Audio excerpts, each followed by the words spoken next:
I'll first go over the original submission, and that was the PDF document that was not a high resolution scan. This is how it ends up looking for me on the screen. It's extremely pixelated, and about the only thing I can recognize is the ridge flow. And of course, by ridge flow, I'm looking at the inked exemplar in the proper orientation, and this is a plane arch, and the ridges rise slowly and fall back down and return to the same side. When I got the 1200 DPI version, I have these now at 500%, and you can see how much more clear the print on the left and the one on the right. What we refer to as pixelization are these jagged edges, and this is the sign that it's been enlarged too much, and it was not intended to be enlarged, and it was fine for a report version, but not for an examination version. So you were kind enough to get me a 1200 DPI, which is completely enough. 1200, 900, even 600 DPI I can work with. The first thing I do, it's in the analysis phase, is isolate the print that you wanted me to confirm and orient it properly. This being a plane arch, I have it approximately oriented as it would be on the fingerprint card. And there's a number of ridge flows that I'm looking here, and they're of different colors and darknesses and contrasts. But I do know that basically the plane arch pattern is properly oriented because both these sides are at about the same level. And it's absolutely important to orient the latent print before it's compared to anything. The next thing I do in the analysis phase is make notations and marks as to what I'm looking at. And I made numerous predictions, I guess you could call it. And the main thing that I was looking at was from left to right. I'm seeing different colorations and contrasts, and they're a little bit concerning because they may indicate that there may be more than one print. It could be a superimposition print with one print over the other print, or even most likely it could be the finger or the object moving while the finger touched it. So my red flags, what I like to describe as a red flag is this is the central area of the pattern. I have an area up here that becomes dark for some unknown reason, and then I have great clarity area here on the right, which has the best ridge structure available to me. And I noted importantly two very important ridge features here with the call outs. So I make these notes ahead of time, and in the process I could refer to them later if there's some issues with the comparison and the identification. I'm going to describe the process of examining the ridge paths, and what I use to document my analysis phase is red and green callouts. The first thing I'll describe is a bifurcation is a ridge which runs along a ridge path and it splits and becomes two, and so it's like a road where both of them or the ridge splits and goes in two directions. Sometimes it's also called a fork. So I can designate that bifurcation by dropping in this green call out, and it's indicating not only its location but the ridge flow direction.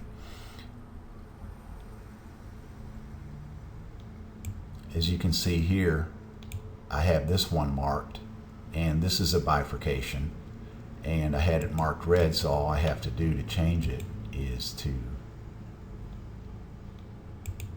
change the color here.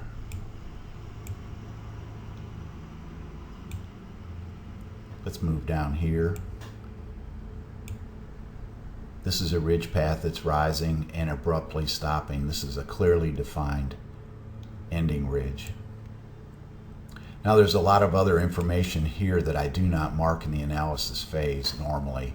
There's incipient structure, these small ridges here, and this is considered a crossover or a bridge.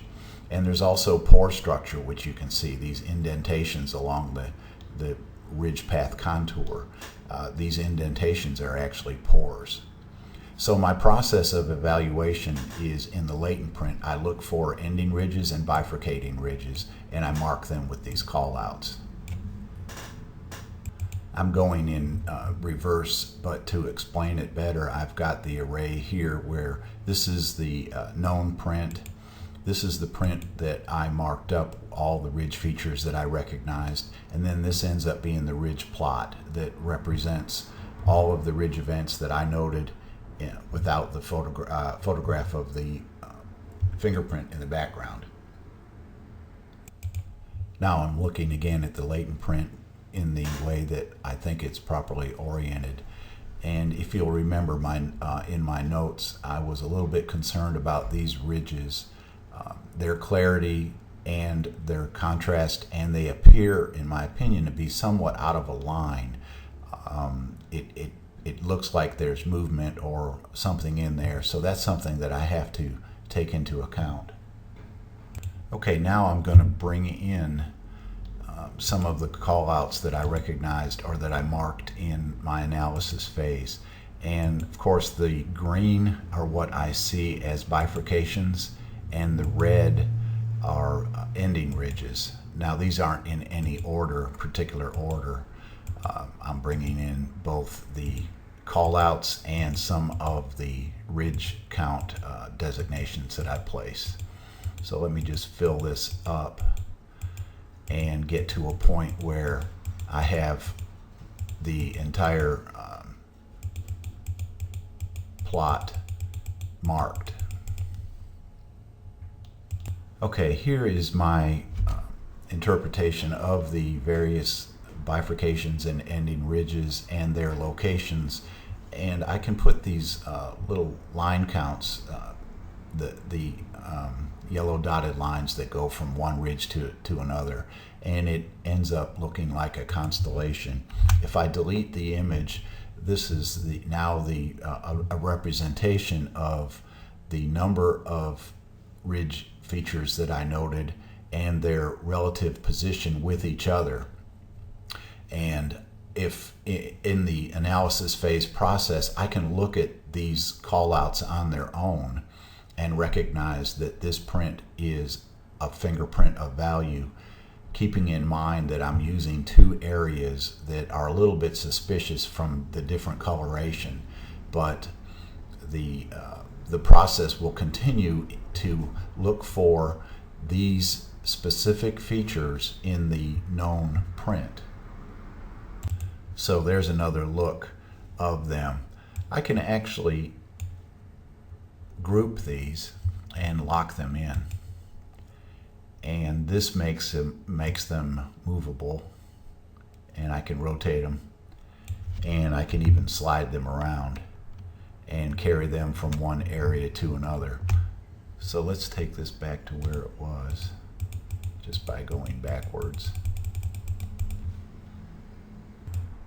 Now I have my plot back superimposed, and the first things that I like to look at is where am I going to start the comparison? In other words, what do I look at first? And there's a number of things. Probably most important to me are these two ridges here, which illustrate change of direction. These are opposing ridges.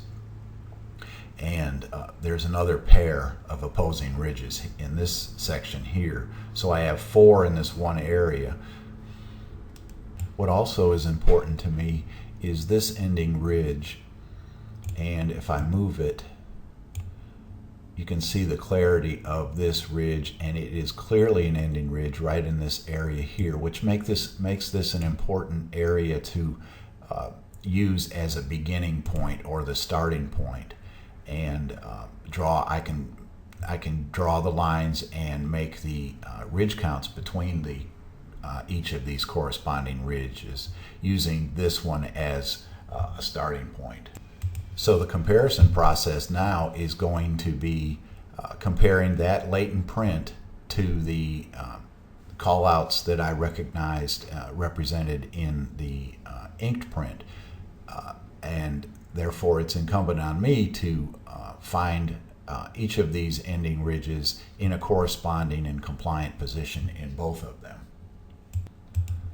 So now what I've done here is I've lightened the known exemplar, and I have marked what I determined to be sufficiently correspondent ridge features, and the constellation on the left and the right appears to be quite similar and conforms. I can delete the image.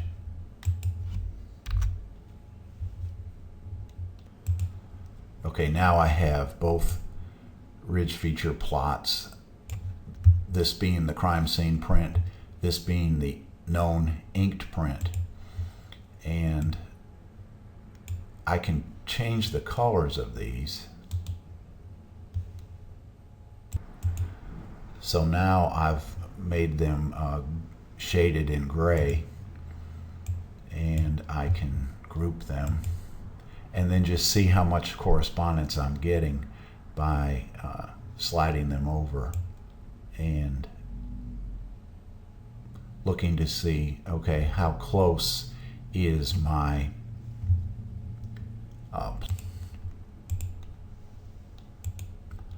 now I'm getting what I consider to be very good ridge compliance here.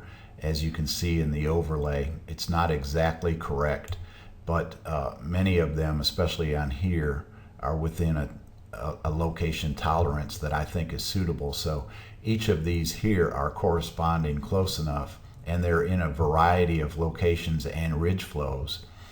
When I get up here, there's quite a bit of non-conformance, but I can account for that by adjusting these down and get it close enough to where I'm seeing compliance here. Note that I had these two marked. Well, they didn't show up on the inked print, so I just don't have. I just don't use them. When I go back in my review, I recognized that I was a little bit concerned about these ridges, and I have accounted for that apparent direction change, and don't have a problem with a little bit of a discrepancy in the ridge flow. I also found a sufficient number of ridge features, and these are just the ones that I marked. They don't include other ones that I also noted, but I do have this number of ridge features in the identification. So in my final conclusion, I've determined that the latent print here and the live scan print on the right originated from the same thumb, that being the right thumb. Now if someone wanted to try to replicate what I'm doing, I can give them the documentation, and with this documentation they can understand what I looked at, how many of the ridges, exactly how many of the ridges that I marked that are in compliance, and that this comparison resulted in a positive identification or individualization. I'm hoping this explanation of my analysis and comparison and resulting identification is enough to help you understand both how the process is done and why I determined that this is an accurate and a positive conclusion.